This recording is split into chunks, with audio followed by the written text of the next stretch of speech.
काम कर रही थी जो पिछले काफी अरसे से एक चीज की खोज कर रही थी। तब उसका साइंटिस्ट कहता है कि वो चीज हमें यहाँ भी नहीं मिलेगी। उनके सामने एक काफी बड़ी चीज को तोड़ा जाता है जिसके अंदर से हमें बीटल की शक्ल में बनी एक डिवाइस नजर आती है जिसका नाम बीटल स्कैरेब होता है, जो कि असल में एक एलियन टेक्नोलॉजी है। बीटल यानी कि एक कीड़े की शक्ल। अब हम एयरपोर्ट पर एक लड़के जेमी को देखते हैं जो कि लॉ की पढ़ाई करके वापस आ रहा था। एयरपोर्ट पर उसकी पूरी फैमिली थी जो उसका इंतजार कर रही थी और जेमी इन सब से मिलता है। अंकल उसके साइंटिस्ट थे जो गाड़ी में बैठकर इन सब का इंतजार कर रहे थे। जिसके बाद ये पूरी फैमिली पास के होटल में जाती है। यहाँ जेमी की बहन बताती है कि हमारे हालात बहुत खराब हैं, जिसमें हमारा घर भी बिकने वाला है। बिजनेस में डैड को काफी नुकसान हुआ है। ये सुनकर जेमी काफी परेशान हो गया। कहता है कि ये बात मुझे पहले बता देनी चाहिए थी, मैं तब वापस आ जाता। जिस पर उसकी मॉम कहने लगी कि बेटा हम चाहते थे कि हमारी फैमिली में से कोई पढ़ा लिखा हो, इसलिए हमने तुम्हें लॉ पढ़ाने के लिए भेजा। अब तुम आ गई हो पढ़ाई करके तो सब ठीक हो जाएगा। जिसके बाद ही फैमिली घर वापस आ गई। वो कहता है कि मैं बहुत जल्द अच्छा सा काम करके इतने पैसे कमाऊंगा कि अपनी फैमिली को अमीर इलाके में ले जाऊंगा। फिर अगले ही दिन हम जेमी को काफी आलीशान घर के सामने देखते हैं जहाँ उसकी बहन कहती है आ जाओ जेमी सफाई करवा कर। दरअसल वो दोनों यहाँ पर जॉब कर रहे थे और फिलहाल उनके पास करने का यही काम था। इतनी ही देर में यहाँ विक्टोरिया आ गई अपने गार्ड के साथ, क्योंकि ये उसी का घर था। अब जब विक्टोरिया आगे बढ़ी तो हम उसकी भतीजी को देखते हैं जिसका नाम जेना था। वो उस पर बहुत ज्यादा गुस्सा करती है। जेना उसे एक वीडियो दिखाती है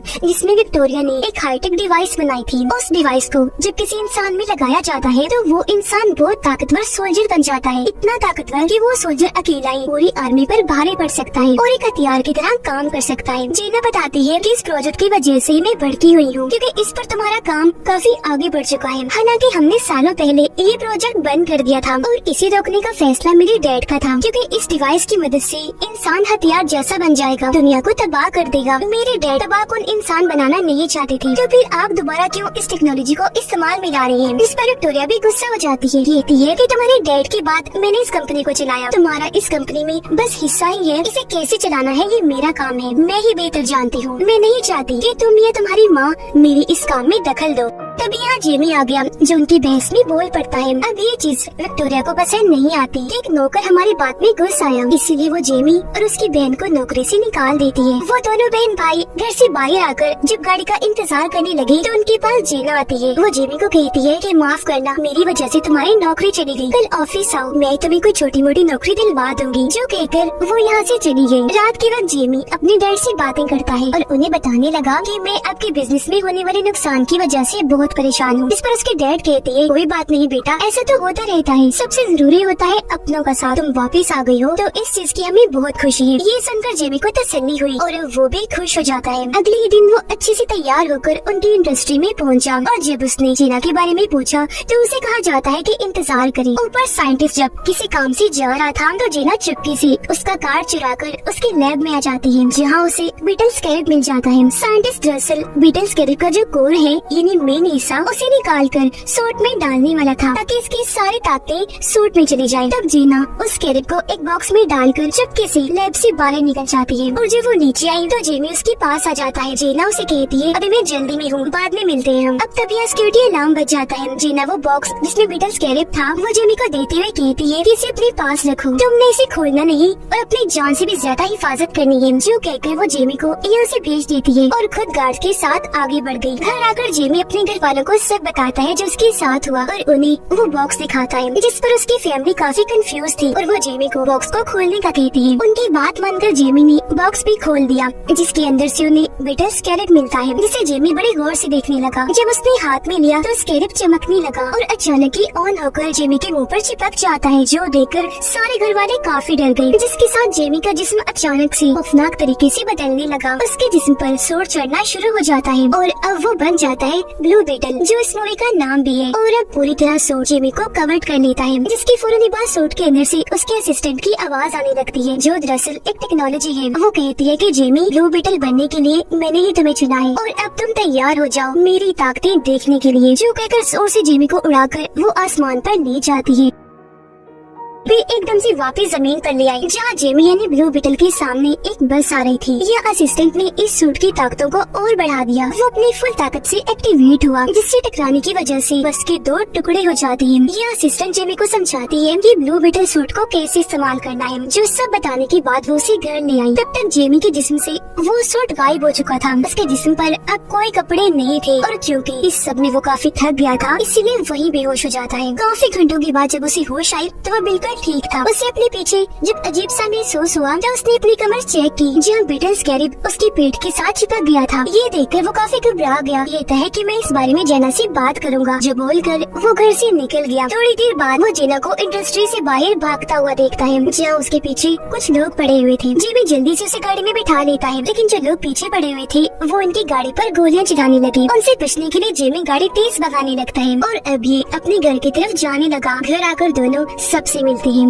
अब जीना जेमी से पूछती है कि स्कैरिब कहाँ है, तो वो उसे अपने पेट दिखाते हुए कहता है कि देखो ये यहाँ फिक्स हो गया है, चिपक गया है। ये देखकर जीना काफी हैरान हुई। फिर बताती है कि ये इसलिए चिपका क्योंकि इसकी शक्ल बीटल जैसी जो है, और ये है बीटल स्कैरिब, जिसे पहले मेरे डैड भी इस्तेमाल किया करते थे, लेकिन अचानक वो गायब हो गई और मेरे ख्याल से अब वो नहीं रही। लेकिन जब वो जिंदा थे तो इस टेक्नोलॉजी को उन्होंने बंद कर दिया था, लेकिन मेरी आंट विक्टोरिया ने इस टेक्नोलॉजी को फिर से इस्तेमाल करना शुरू कर दिया, क्योंकि वो जानती है कि बीटल स्कैरिब के कोर में बहुत ताकत है। मेरे डैड इस बात से इत्तेफाक नहीं करते थे। उन्होंने इस बात की मुखालफत की क्योंकि उनका मानना था कि बीटल स्कैरिब खुद उस इंसान को चुनेगा कि कौन ब्लू बीटल बनेगा और उसकी ताकतें इस्तेमाल करने का असली हकदार होगा। और इस बार बीटल ने जेमी को चुना है। जेमी कहता है कि मुझे नहीं चाहिए ये, मुझे इस बीटल स्कैरिब को निकालना है, कोई हल बताओ। जिस पर जीना कहती है कि एक हल है मेरे पास, लेकिन उसके लिए मुझे एक जगह पर जाना है जिस जगह की चाबी मेरी कंपनी में है, लेकिन वहाँ जाना खतरनाक है। जिस पर जेमी के अंकल जो साइंटिस्ट है बताते हैं कि मैंने एक ऐसी डिवाइस बनाई है जिसकी मदद से मैं एक साथ पूरे बिल्डिंग के सभी सिस्टम को हैक करके अपने कंट्रोल में कर सकता हूँ, जिसके बाद उनकी कंपनी के सभी कैमरा सिस्टम को हैक कर लिया जाता है और वहाँ एक कार्टून चलना शुरू हो जाता है। इस बीच मौका पाकर जेमी अंदर घुसी और कंपनी की एक घड़ी चुरा कर जेमी के साथ वहाँ से बाहर आ जाती है। बाहर विक्टोरिया का गार्ड खड़ा था जो इनको मारने के लिए तेजी से इनकी तरफ आने लगा। उसने जैसे हमला करने के लिए हाथ आगे किया, जेमी उसके हाथ को पकड़ लेता है और अचानक ही उसका सूट एक्टिवेट हो गया और वो फिर से बन गया ब्लू बीटल। इसलिए वो गार्ड को मारकर दूर फेंक देता है। ये देखकर गार्ड भी अपने असली रूप में आ गया। दरअसल उसे भी विक्टोरिया ने एक सूट बना कर दिया था। वो भी एक्टिवेट होकर इसके जिस्म पर चढ़ जाता है। वो फिर से ब्लू बीटल पर हमला कर देता है। एक साथ उसने कई हमले किए जिन सबको ब्लू बीटल ने अपनी ताकतों से रोक दिया। लेकिन एक वक्त ऐसा आता है जब गार्ड ब्लू बीटल पर भारी पड़ने लगा। उसने बीटल को दबोच लिया और बस उसे मारने ही वाला था कि तभी गाड़ी लेकर जेमी के अंकल यहाँ आ गए। उसने जोर से गार्ड के अंदर गाड़ी दे मारी, जिससे वो काफी दूर जाके गिरा। अब ये मौका देखकर तीनों जल्दी से गाड़ी में बैठे और यहाँ से निकल गए। जीना उन्हें कहती है कि अब हमें शहर से बाहर जाना है। शहर से बाहर आते ही ये जीना के डैड के दूसरे घर पर गए, जहाँ जमीन पर एक काफी बड़ा बीटल बना हुआ था। उसे देखकर जीना हाथ में बने हुए घड़ी के जरिए उस बीटल के नीचे बने खुफिया रास्ते को खोल लेती है और ये तीनों नीचे आ जाते हैं। यहाँ आकर पता चला कि सबसे पहले ब्लू बीटल जीना के डैड थे। उन्होंने ही सबसे पहले बीटल स्कैरिब की ताकतों और टेक्नोलॉजी को इस्तेमाल किया। अब यहाँ की हर एक चीज को देखकर जेमी के अंकल काफी मुतासिर हुए और वो बीटल स्कैरिब की टेक्नोलॉजी को समझने लगते हैं, जिसके मुताबिक अगर स्कैरिब ने खुद को किसी के साथ जोड़ लिया तो उसे अलग नहीं किया जा सकता। तो जाहिर है ये बीटल स्कैरिब अब जेमी से अलग भी नहीं किया जा सकता। वो उस इंसान के हर एक सेल से जुड़ जाती है और अगर ऐसा हुआ तो इसमें जेमी की मौत हो सकती है। अब ये सुनकर जेमी को काफी गुस्सा आ जाता है। वो वहाँ से निकलकर छत पर आकर बैठ गया। थोड़ी देर के बाद उसके अंकल भी इसके पास आकर बैठ गए और जेमी को समझाने लगते हैं कि जेना की मदद से तुम्हें जो पावर मिली है वो काफी अच्छी है। जिन पावर्स के लिए लोग तो तरसते हैं तो तुम्हें वो ऐसे मिल गई। तभी छत पर जेना भी आ गई। देखती है कि एक हाई टेक प्लेन शहर से उड़ा और अब जेमी के घर की तरफ आ रहा है। उसे शक हुआ। उसने इस बारे में जेमी और उसके अंकल को बताया। ये लोग देखते हैं कि प्लेन में भी बहुत सारे लोग हैं और इनके घर के बाहर भी बहुत सारे सोल्जर्स खड़े हैं। ये देखकर जेमी समझ गया कि हम पर कोई मुसीबत आने वाली है। उसे अपनी फैमिली की फिक्र थी तो उनकी मदद करने के लिए वो चिल्लाने लगा ताकि उसका सूट ऑन हो जाए, लेकिन ऐसा नहीं होता। इससे जेमी समझ गया कि ये सूट मुझे मुसीबत में देकर ही एक्टिवेट होता है, इसीलिए वो वहाँ से कूद पड़ता है। अब वो नीचे गिरकर मर न जाए इसलिए ब्लू बीटल हवा में आते ही एक्टिवेट हो गया और अब ब्लू बीटल बनते ही वो वहाँ से आगे बढ़ जाता है। हाईटेक प्लेन में विक्टोरिया और उसका गार्ड थे। नीचे सोल्जर्स जेमी के घर में घुसकर सबको बाहर निकाल रहे थे, लेकिन तभी जेमी इन्हीं ब्लू बीटल उड़ता हुआ वहाँ आया और अपने मुक्कों से मारता हुआ सब सोल्जर्स को उड़ा देता है और अपने घर वालों को यहाँ से भागने का कहता है। ब्लू बीटल की असिस्टेंट काफी बड़ी मशीन गन एक्टिवेट करती है और सभी सोल्जर्स को एक साथ उड़ाने का सोचती है। इस पर ब्लू बीटल उसे कहता है कि हम इन्हें जान से नहीं मारते, बस वैसे ही जख्मी कर देते हैं। जो कहकर वो अपनी ताकतवर मशीन को एक्टिवेट करके सबको मार मार के बेहोश कर देता है। ऊपर से विक्टोरिया का गार्ड ब्लू बीटल पर निशाना लगा के खड़ा हो जाता है ताकि एक एक झटके में वो उड़ जाए। दूसरी साइड पर बीटल भी तैयार था, लेकिन तभी बीटल ने देखा कि मेरे डैड को दौरा पड़ रहा है, इसलिए वो जल्दी से उनके पास आया। इस चीज का फायदा उठाकर गार्ड अपनी टेक्नोलॉजी से ब्लू बीटल को कमजोर करके उसे कैद कर लेता है, जिससे अब वो कुछ भी नहीं कर पा रहा था। ब्लू बीटल के सामने उसके डैड मर रहे थे और फिर पीछे से एक धमाका करके उसके पूरे ही घर को उड़ा दिया जाता है। जिसके बाद गार्ड जेमी को, जो ब्लू बीटल से बाहर आ गया था, प्लेन में उड़ाकर अपने साथ ले जाता है। उनके जाने के बाद पूरी फैमिली यहाँ आई। देखते हैं कि जेमी के डैड अब नहीं रहे, उनकी मौत हो चुकी है। ऐसे अगला दिन आ गया जहाँ उसके डैड के मरने और जेमी के जाने से सारे काफी परेशान थे। दादी सबको इकट्ठा करती है, कहती है कि कैसे भी करके हमें जेमी को बचाना है, किसी सूरत उसे नहीं खोना। इस पर जेना जवाब देती है कि इस मिशन में मैं भी आपका पूरा पूरा साथ दूंगी। जो कहने के बाद जेना उन्हें अपने डैड की एक और जगह पर लेकर गई, जहाँ उसके डैड ने एक बीटल प्लेन भी बनाया हुआ था, जिसके अंदर बैठकर ये लोग यहाँ से निकल जाते हैं। प्लेन में जेना उन सबको अपने डैड के बनाए हाईटेक हथियार देती है, जिसमें जेमी की दादी एक मशीन गन लेती है। फिर ये लोग विक्टोरिया के आइलैंड पर बने उसके किले को देखते हैं और दादी प्लान बनाती है कि हम उन दुश्मनों का पहले ध्यान भटकाएंगे और अगर उन्हें मारना हुआ तो मारेंगे, फिर अंदर जाकर जेमी को बचा लेंगे। उधर विक्टोरिया ने जेमी को उल्टा लटकाया हुआ था, क्योंकि वो उसकी बीटल टेक्नोलॉजी को निकाल कर अपने गार्ड में डालने वाली थी। यहाँ जेमी साइंटिस्ट से मदद मांगता है, इस पर वो जवाब देता है कि सॉरी, मैं तुम्हारी कोई मदद नहीं कर सकता। साइंटिस्ट बताता है कि इस चीज में जेमी मारा जा सकता है। इस पर वो जवाब देती है कि मुझे इससे कोई फर्क भी नहीं पड़ता।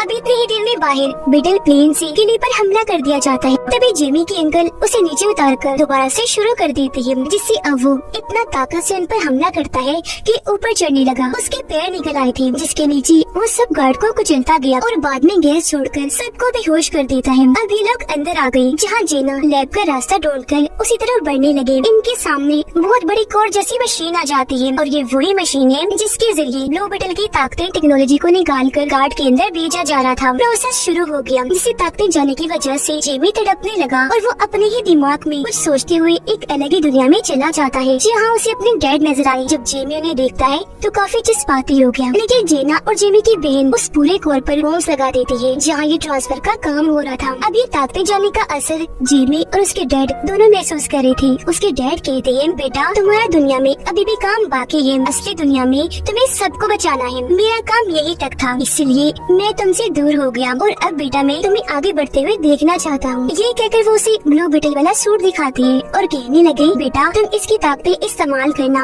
और दुनिया को बचाना। मैं हमेशा तुम्हारे दिल में रहते हुए तुम्हें महसूस होता रहूंगा। जो कहकर वो यहाँ से गायब हो जाते हैं। अब ये जगह टोटली शुरू हो गई, क्योंकि तबाह हो रही थी। सब कुछ टेस्टलेस होने से पहले जेमी ठीक वक्त पर अपने ब्लू बीटल वाले सूट को हाथ लगा देता है, जहाँ बाहर तब तक उसकी सारी पावर्स और टेक्नोलॉजी को उसमें से निकाल कर गार्ड में डाल दिया गया था। और अब गार्ड अपनी नई टेक्नोलॉजी के साथ बिल्कुल तैयार था। लेकिन इससे पहले कि जेमी मरता, जीना वहाँ धमाका कर देती है, जिससे वो पूरी कोर मशीन तबाह बर्बाद हो जाती है, क्योंकि वहाँ धमाका ही बहुत बड़ा हुआ था। और ऐसा होते ही जेमी उनकी कैद से आजाद हो गया। वो अपनी ताकतों को एक्टिवेट करने की कोशिश करने लगा। इस पर असिस्टेंट कहती है कि ब्लू बीटल की एक्टिवेट होने में थोड़ा वक्त लगेगा, क्योंकि वो चार्ज नहीं है। अब यहाँ से साइंटिस्ट जेमी की मदद करता है भागने में, और जब इस बात का गार्ड को पता चला, उसने साइंटिस्ट को मार दिया। जेमी वहाँ से भागता है और गार्ड, जो अपने सूट के साथ बिल्कुल तैयार था, वो अपना कोई भी हथियार इस्तेमाल कर सकता था, और उसे ऐसे पाकर विक्टोरिया काफी खुश थी।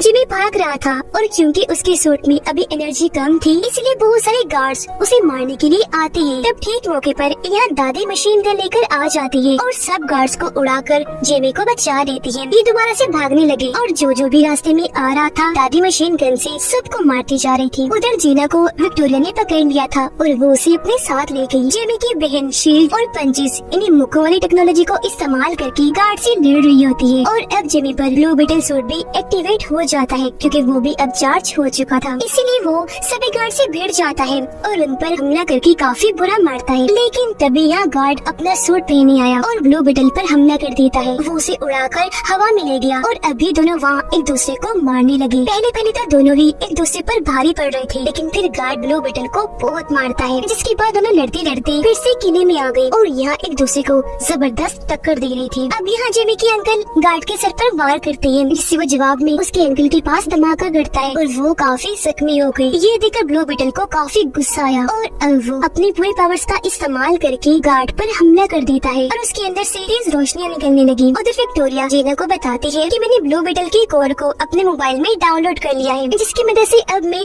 लाखों की तादाद में सूट बनाऊंगी और मुझे रोकने वाला भी कोई नहीं होगा। अब ये सुनकर जेना को गुस्सा आ गया और वो वहाँ बीटल टेक्नोलॉजी वाली च्युइंगम को थूक देती है, जिससे वो हर तरफ फैलने लगी। ऐसा करने के बाद जेना गार्ड्स को काफी मारती है। नीचे ब्लू बीटल ने गार्ड को काफी मारकर बुरा हाल कर दिया था। वो उसे नीचे लिटाकर गला काटने ही वाला था कि तभी असिस्टेंट उसे ऐसा करने से मना करती है और उसे किसी की जान न लेने वाले असूल को याद करवाती है। इस पर रोते हुए जिमी बोला कि इसने पहले मेरे डैड को मारा और फिर मेरे अंकल को बॉम्ब से जख्मी कर दिया और अब मैं भी इससे बदला लूंगा। ये सुनकर असिस्टेंट उसे गार्ड की जिंदगी दिखाती है कि वो अपनी मॉम के साथ रहा करता था, लेकिन एक दिन मिसाइल के हमले से उसकी मॉम की मौत हो गई और क्योंकि वो अकेला रह गया था तो उसे जबरदस्ती आर्मी में भेज दिया गया। लेकिन एक दिन बॉम्ब पर पैर आ जाने की वजह से गार्ड का पूरा जिस्म तबाह हो गया और जब इस बारे में विक्टोरिया को पता चला तो उसने फायदा उठाकर गार्ड को अपने एक्सपेरिमेंट तजुर्बे में इस्तेमाल किया। उसे नया जिस्म दिया, जिसके बाद वो उसे अपने हिसाब से चलाने लगी। अब ये गार्ड जो कुछ भी करता है उसके पीछे विक्टोरिया का हाथ होता है, तो अभी यह जिमी उसे कुछ नहीं कहता, छोड़ देता है। उधर जेना अपनी आंट विक्टोरिया का फोन ही तोड़ देती है, जिससे उसका फोन तबाह होने से अब उसके पास ब्लू बीटल की टेक्नोलॉजी नहीं रही, तो अब वो खतरनाक सूट भी नहीं बना पाएगी। अब गार्ड विक्टोरिया के पास जाता है, जहाँ वो उसे हुक्म देती है कि जाओ जेना और ब्लू बीटल को मार दो, लेकिन इस बार वो ऐसा नहीं करता, बल्कि विक्टोरिया को पकड़ के अपनी मॉम को याद करके अपना सूट तबाह कर देता है, जो देखकर जेना और जिमी जल्दी से आकर बैटल फील्ड में बैठ जाते हैं। वहाँ काफी बड़ा धमाका होने लगा, जिसमें गार्ड और विक्टोरिया के मरने के साथ साथ पूरा किला भी तबाह हो गया, जबकि वो सारे लोग बैटल फील्ड में बैठकर वहाँ से निकल गए। जिमी देखता है कि मेरे अंकल मरे नहीं बल्कि जिंदा बच गए थे, तो उन्हें देखकर जिमी बहुत खुश हो जाता है। कुछ दिन के बाद दिखाया गया कि विक्टोरिया के मरने के बाद अब जेना इस इंडस्ट्री को चलाने वाली है। वो खबरों में बताती है कि मैं कंपनी में